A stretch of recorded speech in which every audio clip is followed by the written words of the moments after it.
KKR এবং RCB ম্যাচের পর কেকেআর টিমের সেই দুর্ধর্ষ তারকা মিচেল স্টার্ক, যাকে নিয়ে এক চাঞ্চল্যকর তথ্য বেরিয়ে আসছে। আর সত্যি বলতে এটা প্রতিটা ক্রিকেট প্রেমী দর্শক, কেকেআরের ফ্যান, প্রতিটা আইপিএল প্রেমী দর্শকেরই জানা দরকার। কারণ মিচেল স্টার্ক যে জিনিসটা করছে সেটা একেবারেও ভালো নয়। তো আজকের ভিডিওতে জানাবো মিচেল স্টার্ক কি কেকেআর টিমের সাথে কোনো স্ক্যাম করছে, এই নিয়ে কেকেআর ম্যানেজমেন্টের কী মতামত, সম্পূর্ণ সোশ্যাল মিডিয়ার দর্শকদের কী মতামত এবং মিচেল স্টার্ককে এর জন্য কী শাস্তি দেওয়া হতে পারে, সমস্ত বিষয় নিয়ে আজকের এই ভিডিওতে বিস্তারিত আলোচনা করব। তাই প্রতিটা কেকেআর ফ্যানের জন্য ভিডিওটা অত্যন্ত গুরুত্বপূর্ণ হতে চলেছে।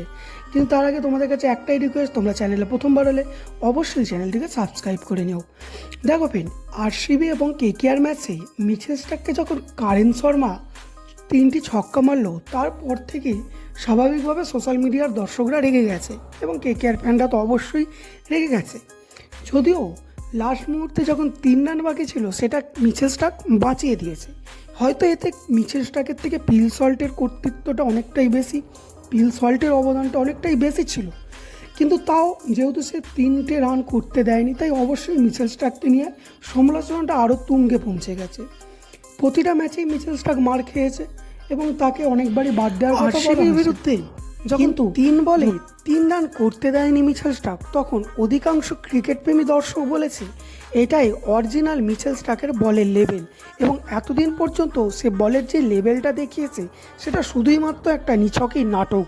কারণ সামনেই টি-20 বিশ্বকাপ আছে, তাই কেকেআর টিমকে সে একটা প্র্যাকটিসের মোহরা হিসাবে ব্যবহার করছে, যার কারণে সে নিজের ফুল ফর্ম দিয়ে আইপিএলে এখনও বল করছে না কেকেআর টিমের হয়ে।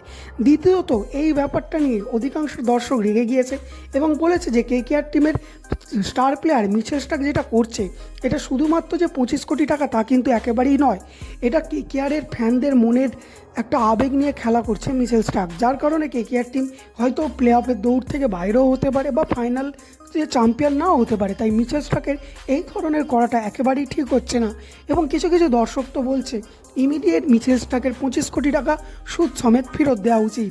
তো সর্বশেষ যেকালে কথাটা দাঁড়াচ্ছে যে মিচেল স্টার্ক এখনও পর্যন্ত আইপিএলে নিজেকে ফুল ফর্মে প্রকাশ করছে না, কারণ তার মনে মনে ভয় আছে যে হয়তো যদি তার কোনো কারণে ইনজুরি হয়ে যায় তাহলে সে টি-20 বিশ্বকাপ থেকে অস্ট্রেলিয়ার হয়ে খেলতে পারবে না। আর ভাবাটাই স্বাভাবিক যে ওয়ার্ল্ড কাপে বিশ্বের 1 নম্বর বোলার হিসাবে পরিচয় পেয়েছে, ভালো বল করছে, সেই 1 নম্বর বোলার মিচেল স্টার্ক যে এরকম বল করবে কেউই আশা করতে পারে না। তো এটা নিয়েই স্বাভাবিক ভাবাটা যে মিচেল স্টার্ক নিছকই একটা নাটক করছে। কিন্তু এই বিষয়ে কতটা সত্যি আছে সেটা সত্যি ভাবার একটা বিষয়। তো তোমাদের মতে কি মনে হচ্ছে, মিচেল স্টার্ক কি ইচ্ছা করে কেকেআর টিমের হয়ে বাজে বল করছে নাকি সত্যিই সে ফর্মে নেই? তোমাদের গুরুত্বপূর্ণ মতামত অবশ্যই নিচে কমেন্টে জানাবে। যেরকম হার্দিক পান্ডিয়া এবং ঋষভ পান্তকে নিয়েও প্রশ্ন উঠে আসছে যে তারাও নিজেদের ফুল ফর্মে খেলছে না টি-20 বিশ্বকাপের কারণে। তো তোমাদের সম্পূর্ণ গুরুত্বপূর্ণ মতামত নিচে কমেন্টে জানাবে। তো এই ছিল আজকে সম্পূর্ণ ভিডিও, তোমাদের কেমন লাগলো কমেন্টে জানাতে ভুলো না।